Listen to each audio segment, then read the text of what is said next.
Hello guys, we are back with our next lecture. In this lecture, let us go through the next topic. So in the last lecture, we clearly discussed all about deadlocks, right? So we discussed 4 possible conditions which should be satisfied and 4 possible ways or approaches to solutions. So all these things we have discussed, right? Yes. So in this lecture, let us go through the first approach using which you can resolve deadlocks, guys. So the first approach, I think everyone remembers it is so deadlock prevention. Okay, so what is a prevention, guys? I'm really sorry for using this example, guys, but I think this will be the best example for us. So basically, due to COVID, we took various approaches, right? Yes. So the first thing which we did for COVID, what is the thing, guys? So in March 2020, I think so, right? Yes, I do remember the date for many reasons. Okay, so let it be. Okay, so deadlock prevention. So what did we do once the COVID pandemic has started, guys? So the first thing which we did is a lockdown, right?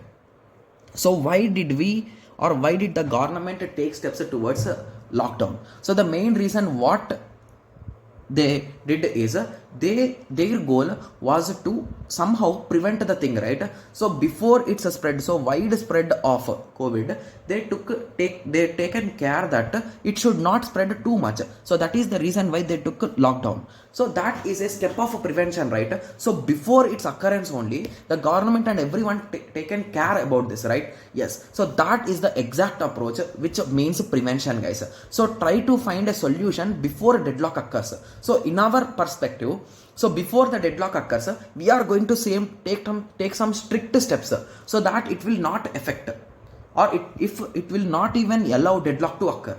So what is the best approach, guys? So if you recall, when I am discussing the 4 necessary conditions, I clearly told that all of them should be possible, right? Yes. So what is the best thing? I will avoid at least one of them. That sounds really easy, right? Yes. So that is what deadlock prevention says. So among these all, avoid one. That's it. Okay, so leads to deadlock. So these 4 conditions will lead to deadlock. So it says try to remove all the 4 conditions, or at least one condition. So minimum one condition. Please resolve it. Please remove it. That's it. Deadlock is gone, right? Because we clearly told that 4 conditions are mandatory, right? Yes. So now the first approach will be, so let us try to remove mutual exclusion. Okay, so what is mutual exclusion, guys? So mutual exclusion is nothing but, so if we are running a particular process, so assume that there are 2 processes. Okay, so there are 2 processes and there are 2 resources. Okay, so mutual exclusion says that, so if you are having a particular resource which is shareable, you should not share to anyone, and it should be a shareable resource. So that is what mutual exclusion says. So if you want to remove mutual exclusion, so let us take the example of printer, guys. So assume that this is a printer, and now currently this blue user is using the printer, so that's the reason why it is near to him. But this brown user wants the printer. So what it will do? So once this printing job of this particular guy is done, so then it will give to this, right? Yes. So what does mutual exclusion? So if you want to avoid mutual exclusion, you should buy another printer and you should give it to this guy, so that there will be no problems for both of them, right? So that's a bit funny, right? Because seriously, you are going to buy a separate resource for that guy. So that's not at all a good idea, right? So that is the reason why there is no proper solution for mutual exclusion resolving, guys. Okay, so no solution as it can be made shareable, as it is a resource and it is an hardware. So basically, as it is an hardware, you cannot even duplicate it, right? So if you want to duplicate it, you need to spend some money buying that resource again, right? Which is waste of money, to be clear, right? Yes, because the rest of the 3 approaches are having some solutions, right? Yes. So that is the reason why we are giving a chance for, okay, you go mutual exclusion, we are avoiding it. Okay, yes. So now moving on to hold and wait. Okay, so there are various approaches, guys. I think there are around 3 approaches.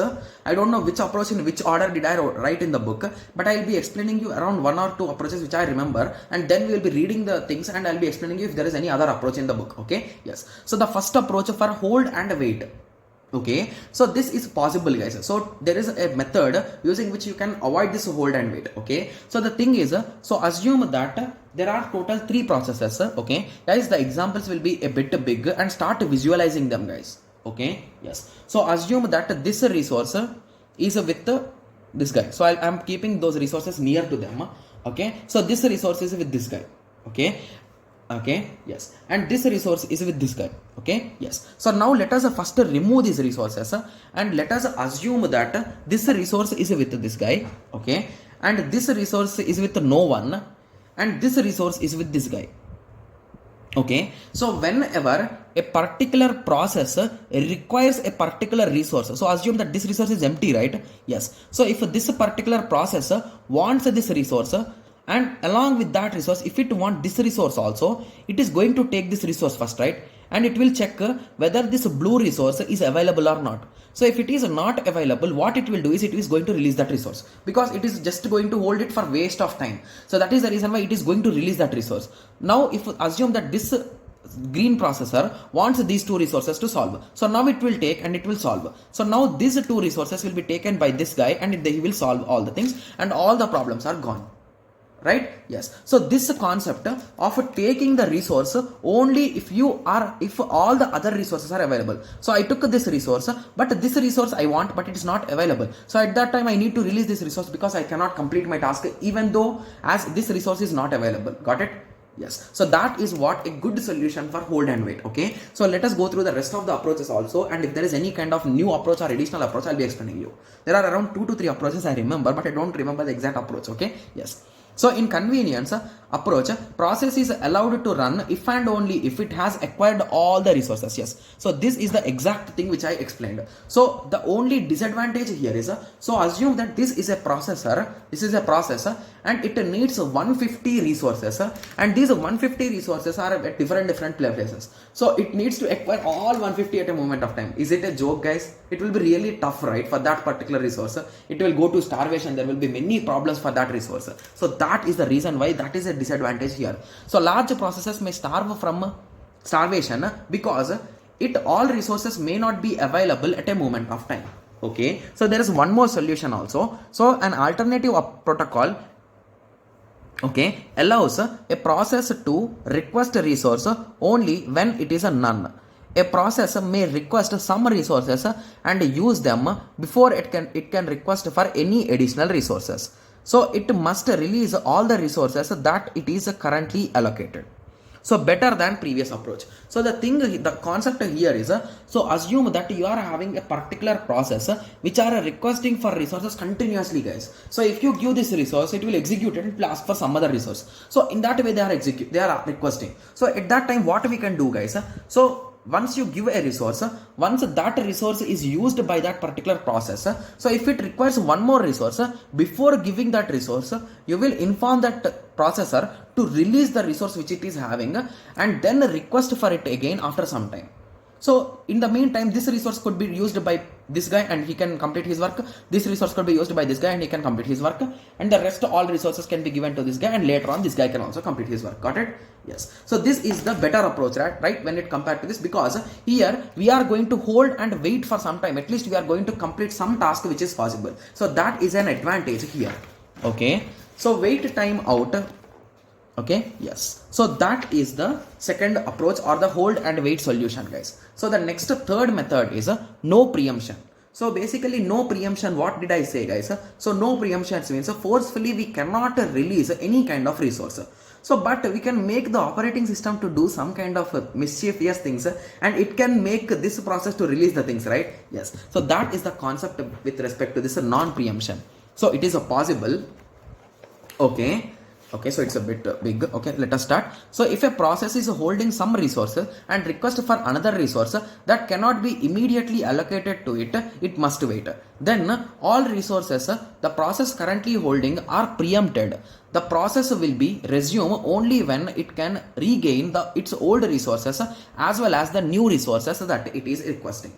Okay, so what exactly this approach says is, so this is almost similar to hold and wait, guys. So in hold and wait, it is going to take the resource and it is going to wait, and if some work can be done, it will complete that work. Okay, so in the same way here also, non-preemptive will also say the same thing. So basically if your process needs some resource, okay, so if your process needs some resource, so at that time what it will do is, Okay, so it is going to request for the resource, right? Yes. So once it requests for the resource, so it is going to execute until it's done, right? Yes. And if it requests for some other new resource, now first it should release this resource, and if some other process needs this, they will use this resource, and again this should allocate this resource as well as the newly needed resource. So the same concept which I have discussed previously, so that thing can be applied here also.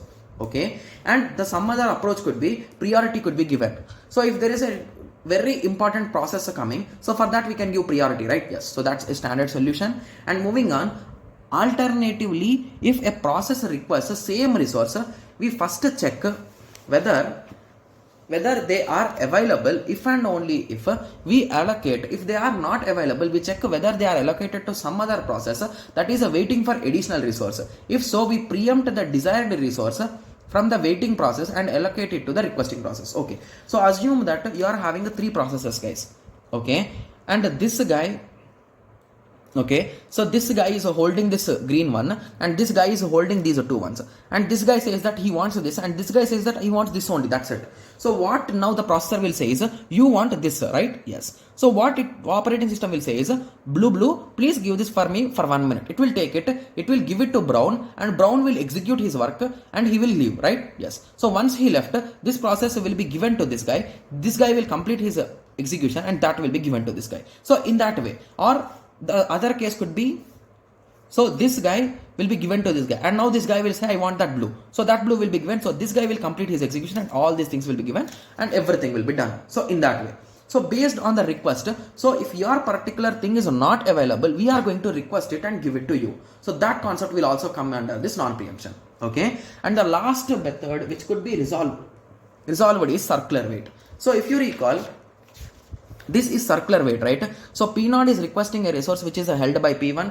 P1 is requesting for a resource which is held by P2. P2 is requesting for a resource which is held by P3, and so on up to Pn-1 to Pn, right? Yes. So this is a loop, right? Yes. So what we can do to break that loop, guys?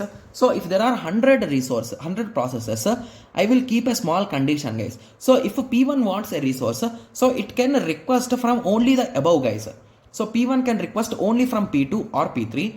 P2 can request only from P3. So it cannot request in the reverse way. So by doing this, what I am doing, guys, so all the requests will be on the top only. So there is no chance of coming back, right? So how can it form a cycle? So this is a more smarter method, right? Yes. So that is what it is clearly written here, guys. I think it will be easy if you read it, right?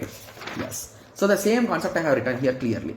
So if a particular process P1 wants a particular resource R2, it can request, but P2 cannot request a resource which is held by P1, guys. So this is not allowed. So with that understanding, this particular loop will break and someone will execute, and that resources will be shared by others and everyone will execute. Got it? Yes. So these are all the possible solutions with respect to deadlock prevention, guys. Okay. So now you got some basic idea with respect to deadlock prevention, right? Yes. So in the next lecture, let us discuss about deadlock avoidance. So what are the maximum cares which we can take, which we should take from our side to make sure that deadlock will not occur. So that's what we'll be discussing in the next lecture, guys. Okay. Yes. And there is a standard problem from this particular topic. We'll be discussing that also. Okay. Yes. So I hope everyone got a clear idea with respect to the topic which we have discussed, that is deadlock prevention methods. So in the next lecture, let us discuss deadlock avoidance methods. Okay. Yes. So let us meet in the next lecture. Thank you. Thanks for watching. Like, share and subscribe for more awesome videos like this. Thank you.